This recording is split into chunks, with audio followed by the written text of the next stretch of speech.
Hi friends, welcome back to Veeresh Gowda YouTube channel. ಈ ವಿಡಿಯೋದಲ್ಲಿ ಈ NPCILನ ಉದ್ಯೋಗಾವಕಾಶಗಳ ಬಗ್ಗೆ ತಿಳಿಸ್ತಾ ಇದ್ದೀನಿ. ಅಂದರೆ ಈ ಅಣುಸ್ಥಾವರದಲ್ಲಿ ಇಂಜಿನಿಯರಿಂಗ್ ಪಡೆದಂಥ ವಿದ್ಯಾರ್ಥಿಗಳಿಗೆ ಒಂದು ಸುವರ್ಣ ಅವಕಾಶ ಅಂತ ಹೇಳ್ಬೋದು. ಅದ್ರ ಬಗ್ಗೆ ಈ ವಿಡಿಯೋದ ಮೂಲಕ ತಿಳಿಸ್ತಾ ಹೋಗ್ತಿದ್ದೀನಿ. ಬನ್ನಿ ವಿಡಿಯೋನ ಸ್ಟಾರ್ಟ್ ಮಾಡೋಣ. ಅದಕ್ಕಿಂತ ಮುಂಚೆ ನಮ್ಮ ಸ್ಪರ್ಧಾಚೇತನ ಅಥವಾ ವೀರೇಶ್ ಗೌಡ ಯೂಟ್ಯೂಬ್ ಚಾನಲ್ ಇನ್ನೂ ಯಾರು ಸಬ್ಸ್ಕ್ರೈಬ್ ಮಾಡ್ಕೊಂಡಿಲ್ವೋ ಅವರು ಈ ಕೂಡಲೇ ಸಬ್ಸ್ಕ್ರೈಬ್ ಮಾಡ್ಕೊಳ್ಳಿ. ಹಾಗೂ ಪಕ್ಕದಲ್ಲಿ ಕಾಣಿಸ್ತಕ್ಕಂಥ ಬೆಲ್ ಐಕಾನ್ ಮೇಲೆ ಕ್ಲಿಕ್ ಮಾಡಿಕೊಂಡ್ರೆ ನಾವು ಮಾಡೋಂಥ ಪ್ರತಿಯೊಂದು ವಿಡಿಯೋಗಳು ನಿಮಗೆ ನೋಟಿಫಿಕೇಷನ್ ಸಿಗ್ತಾ ಹೋಗ್ತೇವೆ. ಈ ಇತ್ತೀಚಿನ ಹೊಸ ಉದ್ಯೋಗದಲ್ಲಿ ಈ ರಾಷ್ಟ್ರೀಯ ಅಣುಸ್ಥಾವರದಲ್ಲಿ 400ಕ್ಕೂ ಅಧಿಕ ಉದ್ಯೋಗಾವಕಾಶಗಳನ್ನು ನೀಡಲಾಗಿದೆ. ಅದರಲ್ಲಿ ಅಂದರೆ ಈ NPCILನ ರಾಷ್ಟ್ರೀಯ ಅಣುಸ್ಥಾವರದಲ್ಲಿ 400ಕ್ಕೂ ಅಧಿಕ ಉದ್ಯೋಗಾವಕಾಶಗಳನ್ನು ಬಿಡುಗಡೆ ಮಾಡಲಾಗಿದೆ. ಕೇಂದ್ರ ಸರ್ಕಾರ ಅಧೀನದಲ್ಲಿ ಕಾರ್ಯನಿರ್ವಹಿಸುತ್ತಿರುವ ಮುಂಬೈನಲ್ಲಿರುವ ರಾಷ್ಟ್ರೀಯ ಅಣುಶಕ್ತಿ ಸ್ಥಾವರದಲ್ಲಿ ಅಂದರೆ NPCIL ಖಾಲಿ ಇರುವ ಎಕ್ಸಿಕ್ಯೂಟಿವ್ ಟ್ರೈನಿ ಹುದ್ದೆಗಳಿಗೆ ವಿವಿಧ ವಿಭಾಗದಲ್ಲಿ ಇಂಜಿನಿಯರಿಂಗ್ ಪದವಿ ಪಡೆದ ಅಭ್ಯರ್ಥಿಗಳ ಭರ್ತಿಗೆ ಅರ್ಜಿ ಆಹ್ವಾನಿಸಲಾಗಿದೆ. ಮತ್ತು ಅರ್ಹ ಮತ್ತು ಆಸಕ್ತರು ಏಪ್ರಿಲ್ 30ರೊಳಗೆ ಆನ್ಲೈನ್ ಮುಖಾಂತರ ನಿಮ್ಮ ಅರ್ಜಿಯನ್ನು ಸಲ್ಲಿಸಬೇಕಾಗಿದೆ. ನಂತರ ಇಲ್ಲಿ ವಿದ್ಯಾರ್ಥಿ ಅಂದರೆ ಈ ರಾಷ್ಟ್ರೀಯ ಅಣುಸ್ಥಾವರದಲ್ಲಿ ವಿದ್ಯಾರ್ಥಿ ಏನು ಬೇಕು ಅಂದರೆ ಈ ಹುದ್ದೆಗೆ ನಾವು ಯಾವನ್ನ ಎಜುಕೇಷನ್ನ ಮಾಡಿರಬೇಕಂದ್ರೆ UGC ಮಾನ್ಯತೆ ಪಡೆದ ವಿವಿಗಳಿಂದ ಅಂದರೆ ವಿಶ್ವವಿದ್ಯಾಲಯಗಳಿಂದ BE, BTech, MTech ಪದವಿಗಳಲ್ಲಿ ಹುದ್ದೆಗೆ ಅನುಗುಣವಾಗಿ ಮೆಕ್ಯಾನಿಕಲ್, ಸಿವಿಲ್, ಎಲೆಕ್ಟ್ರಿಕಲ್ಸ್, ಇನ್ಸ್ಟ್ರೂಮೆಂಟ್ಸ್ ಮತ್ತು ಕೆಮಿಕಲ್ ವಿಷಯಗಳಲ್ಲಿ ಕನಿಷ್ಠ 60 ಅಂಕಗಳೊಂದಿಗೆ ತೇರ್ಗಡೆಯಾಗಿರಬೇಕು. ಅಂದರೆ ಕನಿಷ್ಠ ಮಿನಿಮಮ್ 60% ತಗೊಂಡು ಅಂದರೆ ಫಸ್ಟ್ ಕ್ಲಾಸಲ್ಲಿ ನೀವು ಪಾಸಾಗಿರಬೇಕಾಗಿರ್ತದೆ. ನಂತರ ಯಾವ ಹುದ್ದೆಗಳಲ್ಲಿ ಎಷ್ಟು ಹುದ್ದೆಗಳು ಖಾಲಿದಾವೆ ಅಂಥೇಳಿ ಅಂದರೆ ಈ ಮೆಕ್ಯಾನಿಕಲ್ಲಿ 150 ಹುದ್ದೆಗಳು ಹಾಗೂ ಕೆಮಿಕಲ್ ಫೀಲ್ಡ್ನಲ್ಲಿ 60 ಹುದ್ದೆಗಳು, ಎಲೆಕ್ಟ್ರಿಕಲ್ನಲ್ಲಿ 80 ಹಾಗೂ ಎಲೆಕ್ಟ್ರಾನಿಕ್ಸ್ನಲ್ಲಿ 45, ಇನ್ಸ್ಟ್ರುಮೆಂಟೇಷನ್ನಲ್ಲಿ 20, ಸಿವಿಲ್ 45 ಮತ್ತು ಒಟ್ಟು 400 ಹುದ್ದೆಗಳನ್ನು ಕೈಗೊಂಡಿದ್ದಾರೆ. ಅದರಲ್ಲಿ ನಮ್ಮ ವೇತನ ಶ್ರೇಣಿ ಅಂದರೆ ಈ ಉದ್ಯೋಗಕ್ಕೆ ಒಂದು ವೇತನ ಮಂತ್ಲಿ ಎಷ್ಟು ಸ್ಯಾಲ್ರಿ ಇದೆ ಅಂತ ಅಂದ್ರೆ ನನಗೆ ಮೊದಲನೇದಾಗಿ ಅಭ್ಯರ್ಥಿ ತರಬೇತಿ ಸಮಯದಲ್ಲಿ ಮೊದಲನೇದಾಗಿ ಟ್ರೈನಿಂಗ್ ಈ ಅಣುಸ್ಥಾವರದಲ್ಲಿ ಆಯ್ಕೆಗೊಂಡಂಥ ಅಭ್ಯರ್ಥಿಗಳಿಗೆ ಮೊದಲನೇದಾಗಿ ಟ್ರೈನಿಂಗ್ ಇರುತ್ತೆ. ಅಂದರೆ ಒಂದು ತರಬೇತಿ ಸಮಯದಲ್ಲಿ 74,000 ಮಾಸಿಕ ಸ್ಟೈಪಂಡ್ನೊಂದಿಗೆ 30,000ಗಳ ವಾರ್ಷಿಕ ಭತ್ಯೆ ಸೇರಿ ಮನೆ ಬಾಡಿಗೆಯನ್ನು ನೀಡಲಾಗುತ್ತದೆ. ಅಂದರೆ ಈ ತರಬೇತಿಯನ್ನು ನೀಡುವ ಸಂದರ್ಭದಲ್ಲಿ ಅಭ್ಯರ್ಥಿಗಳಿಗೆ ಮಾಸಿಕ ಸ್ಟೈಪಂಡ್ ಅಂದರೆ ತಿಂಗಳಿಗೆ ಅವರ ಸ್ಯಾಲ್ರಿ 74,000ದೊಂದಿಗೆ 30,000ಗಳ ವಾರ್ಷಿಕ ಭತ್ಯೆ ಅಂದರೆ ಒಂದು ವರ್ಷದ ಭತ್ಯೆ ಇರುತ್ತಲ್ಲ ಅದರ ಜೊತೆಗೆ ಒಂದು ಮನೆ ಬಾಡಿಗೆಯನ್ನು ಕೂಡ ನೀಡ್ತಾರಂತೆ.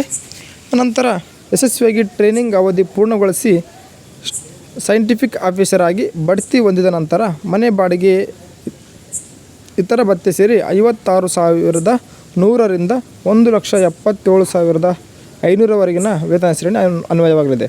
ಅಂದರೆ ಈ ಅಣುಸ್ಥಾವರದಲ್ಲಿ ಉದ್ಯೋಗವನ್ನು ಯಾರು ಗಿಟ್ಟಿಸ್ಕೊಳ್ತಾರೆ ಅವರಿಗೆ ಯಶಸ್ವಿಯಾಗಿ ಟ್ರೈನಿಂಗ್ ಅಂದರೆ ತರಬೇತಿ ಮುಗಿದ ನಂತರ ಅವರ ಪೂರ್ಣಗೊಳಿಸಿದ ನಂತರ ಸೈಂಟಿಫಿಕ್ ಆಫೀಸರ್ ಆಗಿ ಬಡ್ತಿ ಹೊಂದಿದ ನಂತರ ಮನೆ ಬಾಡಿಗೆ ಹಾಗೂ ಇತರೆ ಭತ್ಯೆ ಸೇರಿ 56,000ರಿಂದ 1,77,500ವರೆಗಿನ ವೇತನ ಶ್ರೇಣಿ ಅನ್ವಯವಾಗಲಿದೆ.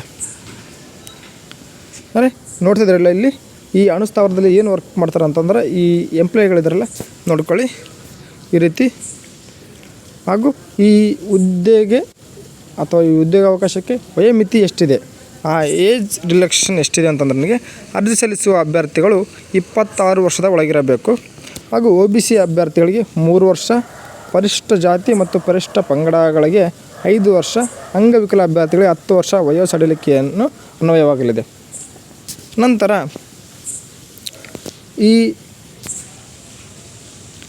ಆಯ್ಕೆ ಪ್ರಕ್ರಿಯೆ ಯಾವ ಥರ ಆಗುತ್ತೆ, ಯಾವ ಥರ ಅಭ್ಯರ್ಥಿಗಳನ್ನು ಆಯ್ಕೆ ಮಾಡ್ಕೊಳ್ತಾರೆ, ಆ ಹುದ್ದೆಗೆ ಅನುಗುಣವಾಗಿ ಎಜುಕೇಷನ್ ಫೀಲ್ಡ್ ಅಥವಾ ಎಜುಕೇಷನ್ ಕ್ವಾಲಿಫಿಕೇಷನ್ ಹೋಗಿ ಯಾವ ರೀತಿ ವಿದ್ಯಾರ್ಥಿಗಳನ್ನ ಆಯ್ಕೆ ಮಾಡ್ಕೊಳ್ತಾರೆ ಅಂದ್ರೆ ನನಗೆ ಈ 2023, 24, 25ರಲ್ಲಿನ ಗ್ರ್ಯಾಜುಯೇಟ್ ಆಪ್ಟಿಟ್ಯೂಡ್ ಟೆಸ್ಟ್ ಇನ್ ಇಂಜಿನಿಯರಿಂಗ್ನಲ್ಲಿ ಪಡೆದ ಅಂಕಗಳ ಆಧಾರದಲ್ಲಿ ಅಭ್ಯರ್ಥಿಗಳನ್ನು ಸಂದರ್ಶನಕ್ಕೆ ಪರಿಗಣಿಸಲಾಗುತ್ತದೆ.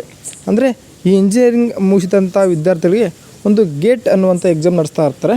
ಆ ಗೇಟ್ ಎನ್ನುವ ಎಕ್ಸಾಮ್ ಯಾವುದಪ್ಪ ಅಂದ್ರೆ ನನಗೆ ಈ graduate aptitude test in engineering ಅಂತೇಳಿ ಅಲ್ಲಿ ಪ್ರತಿ ವರ್ಷವೂ ಕೂಡ ಅವರಿಗೆ ಒಂದು ಎಂಟ್ರೆನ್ಸ್ ಎಕ್ಸಾಮ್ ಅಥವಾ ಕಾಮನ್ ಎಂಟ್ರೆನ್ಸ್ CT ಅಂತ ಇರ್ತಲ್ಲ ಆ ಎಕ್ಸಾಮ್ ನಡೆಸ್ತಾರೆ. ಅದರಲ್ಲಿ ಪಡೆದಂಥ ಅಂಕಗಳ ಆಧಾರದ ಮೇಲೆ ಅಥವಾ ಅಭ್ಯರ್ಥಿಗಳನ್ನು ಆ ಒಂದು ಸಂದರ್ಶನಕ್ಕೆ ಪರಿಗಣಿಸಲಾಗುತ್ತದೆ. ಆ ಸಂದರ್ಶನ ಮುಗಿದ ನಂತರ ಆ ಸಂದರ್ಶನ ಹಿಂದಿ ಹಾಗೂ ಇಂಗ್ಲೀಷ್ ಭಾಷೆಯಲ್ಲಿ ಇರಲಿದ್ದು ಅಂತಿಮವಾಗಿ ಅಭ್ಯರ್ಥಿಗಳನ್ನು ಗೇಟ್ ಹಾಗೂ ಸಂದರ್ಶನದಲ್ಲಿ ಪಡೆದ ಅಂಕಗಳನ್ನು ಆಧರಿಸಿ ಮೆರಿಟ್ ಪಟ್ಟಿಯನ್ನು ತರಿಸಲಾಗುತ್ತದೆ. ಅಂದರೆ ಇಲ್ಲಿ ಯಾವುದೇ ರೀತಿಯಾದ ಒಂದು ರಿಟರ್ನ್ ಎಕ್ಸಾಮ್ ಇರೋದಿಲ್ಲ. ಅಂದರೆ ಯಾವುದೋ ಒಂದು ಬರವಣಿಗೆ ರೂಪದಲ್ಲಿ ಇರ್ಬೋದು, ಏನೋ ಒಂದು ಪರೀಕ್ಷೆಗಳ ಮೂಲಕ ಯಾವುದೇ ಇರೋದಿಲ್ಲ. ಇಲ್ಲಿಗೆ ಏನಂದ್ರೆ ನನಗೆ ಒಂದು ಕಾಮನ್ ಎಂಟ್ರೆನ್ಸ್ ಟೆಸ್ಟ್ ಇರುತ್ತಲ್ಲ, ನೀವು ಆ ಗೇಟ್ ಎಕ್ಸಾಮ್ ಬರ್ತಕ್ಕಂಥ ಅಂಕಗಳ ಆಧಾರದ ಮೇಲೆ ಹಾಗೂ ಸಂದರ್ಶನದಲ್ಲಿ ಪಾಲ್ಗೊಂಡಿರ್ತೀರಲ್ಲ ಆ ಸಂದರ್ಶನದಲ್ಲಿ ಪಡೆದಂಥ ಅಂಕಗಳನ್ನು ಪರಿಗಣಿಸಿ ಮೆರಿಟ್ ಪಟ್ಟಿಯನ್ನು ಸಿದ್ಧಗೊಳಿಸಿ ಅದರಲ್ಲಿ ವಿದ್ಯಾರ್ಥಿಗಳ ಹೆಸರನ್ನು ಮೆರಿಟ್ ಪಟ್ಟಿಯನ್ನು ತರಿಸ್ತಾರೆ. ನಂತರ ಈ ಮೆರಿಟ್ ಪಟ್ಟಿಯಲ್ಲಿ ಈ ಮೆರಿಟ್ ಪಟ್ಟಿಯಲ್ಲಿ ಆಯ್ಕೆಯಾದವರನ್ನು ಮತ್ತು ವೈದ್ಯಕೀಯ ಪರೀಕ್ಷೆ ನಡೆಸಿ ಅಭ್ಯರ್ಥಿಗಳ ಅಂತಿಮ ಪಟ್ಟಿ ಬಿಡುಗಡೆಗೊಳಿಸಲಾಗುತ್ತದೆ. ಅಂದರೆ ಇಲ್ಲೇನು ಮೊದಲಿಗೆ ಗೇಟ್ನಲ್ಲಿ ಆ ಗೇಟ್ ಪರೀಕ್ಷೆಯಲ್ಲಿ ಪಡೆದಂಥ ಅಂಕಗಳು ಹಾಗೂ ಸಂದರ್ಶನದಲ್ಲಿ ಪಡೆದಂಥ ಅಂಕಗಳನ್ನು ಎರಡೂ ಸೇರಿಸಿ ಆ ಮೆರಿಟ್ ಪಟ್ಟಿಯನ್ನು ತಯಾರಿಸಿ ಆ ಮೆರಿಟ್ ಪಟ್ಟಿಯಲ್ಲಿ ಆಯ್ಕೆಗೊಂಡವರನ್ನು ಮೆಡಿಕಲ್ ಟೆಸ್ಟ್ ಮೆಡಿಕಲ್ ಪರೀಕ್ಷೆ ನಡೆಸಿದ ನಂತರ ಈ ಒಂದು ಅಂತಿಮ ಪಟ್ಟಿಯನ್ನು ಬಿಡುಗಡೆ ಮಾಡುತ್ತಾರೆ. ಇದಾದ ನಂತರ ಈ ಅರ್ಜಿ ಸಲ್ಲಿಸುವ ವಿಧಾನ ಯಾವ ರೀತಿ ಇರುತ್ತಪ್ಪ ಅಂದ್ರೆ ನನಗೆ ಮೊದಲನೇದಾಗಿ ಅರ್ಹ ಮತ್ತು ಆಸಕ್ತ ಅಭ್ಯರ್ಥಿಗಳು ಏಪ್ರಿಲ್ 20 www.npcil-careers.co.in ವೆಬ್ಸೈಟ್ಗೆ ಭೇಟಿ ನೀಡುವ ಮೂಲಕ ಏಪ್ರಿಲ್ 30 ನಿಮ್ಮ ಅರ್ಜಿಯನ್ನು ಆನ್ಲೈನಲ್ಲಿ ಸಲ್ಲಿಸಬೇಕು. ಆನ್ಲೈನ್ ಅರ್ಜಿಯನ್ನು ಸಲ್ಲಿಸಬೇಕಂತ ಸಂದರ್ಭದಲ್ಲಿ ಗೇಟನ್ನು ಅಂದರೆ ನಿಮ್ಮ ಎಂಟ್ರೆನ್ಸ್ನ ಎಕ್ಸಾಮ್ನ ನೋಂದಣಿ ಸಂಖ್ಯೆಯನ್ನು ಕಡ್ಡಾಯವಾಗಿ ನಮೂದಿಸಬೇಕು. ಈ ಎಲ್ಲ ಆಯ್ಕೆ ವಿಧಾನ, ವೇತನ ಶ್ರೇಣಿ ಹಾಗೂ ಅರ್ಜಿ ಸಲ್ಲಿಸುವ ವಿಧಾನ ಎಲ್ಲವನ್ನು ಪರಿಗಣಿಸಿದಾದರೆ ಅದರಿಗೆ ಇಂಥ ಹುದ್ದೆಯಲ್ಲಿ ಅಭ್ಯರ್ಥಿಗಳು ಯಾರು ಆಯ್ಕೆಗೊಳ್ತಾರಲ್ಲ ಅವರಂಥ ಅದೃಷ್ಟಶಾಲಿ ಇನ್ನೊಬ್ಬರಿಲ್ಲ ಅಂತ ಹೇಳ್ಬೋದು. ಯಾಕಂದ್ರೆ ನನಗೆ ಈ ವೇತನ ಶ್ರೇಣಿಯಲ್ಲಿ ನೋಡೋದಾದ್ರೆ ನನಗೆ 74,000ರಿಂದ ಮಾಸಿಕ ಸ್ಟೈಪಂಡ್ನೊಂದಿಗೆ 30,000 ವಾರ್ಷಿಕ ಭತ್ಯೆ ಸೇರಿ ಮನೆ ಬಾಡಿಗೆ ಕೂಡ ನೀಡ್ತಾರಂತೆ. ಹಾಗೆ ಈ ತರಬೇತಿ ಅವಧಿಯನ್ನು ಪೂರ್ಣಗೊಳಿಸಿದ ನಂತರ ಅವರೇ ಒಂದು ಟ್ರೈನಿಂಗ್ನ ಸೈಂಟಿಫಿಕ್ ಆಫೀಸರ್ ಆಗಿ ಬಡ್ತಿಯನ್ನು ಕೊಟ್ಟು ಅಲ್ಲಿಗೆ 56,100 ರೂಪಾಯಿನಿಂದ 1,77,500 ರೂಪಾಯಿವರೆಗಿನ ವೇತನ ಶ್ರೇಣಿ ಅನ್ನೋವಾಗಲಿದೆ. ಅದು ಒಂದು ತಿಂಗಳಿಗೆ. ನಂತರ ಈ ವಯೋಮಿತಿ, ಆಯ್ಕೆ ಪ್ರಕ್ರಿಯೆ ಈ ಎಲ್ಲಗಳನ್ನು ಪರಿಗಣಿಸಿದಾದರೆ ನನಗೆ ಈ ಹುದ್ದೆಯಲ್ಲಿ ಹಾಗೂ ಇದೇ ಥರದ ಜಾಬ್ ಅಲರ್ಟ್ಸ್ಗೋಸ್ಕರ ಹಾಗೂ ಇದೇ ಥರದ ಉದ್ಯೋಗಾವಕಾಶಗಳಾದ ವಿಡಿಯೋಗಳಿಗಾಗಿ ನಮ್ಮ ಸ್ಪರ್ಧಾ ಚೇತನ ಅಥವಾ ವೀರೇಶ್ ಗೌಡ ಯೂಟ್ಯೂಬ್ ಚಾನಲ್ನು ಸಬ್ಸ್ಕ್ರೈಬ್ ಮಾಡ್ಕೊಳ್ಳಿ ಹಾಗೂ ನಿಮ್ಮ ಫ್ರೆಂಡ್ಸಿಗೂ ಕೂಡ ಶೇರ್ ಮಾಡಿ. ವಿಡಿಯೋ ಇಷ್ಟ ಆದರೆ ಲೈಕ್ ಮಾಡಿ. ಧನ್ಯವಾದಗಳು.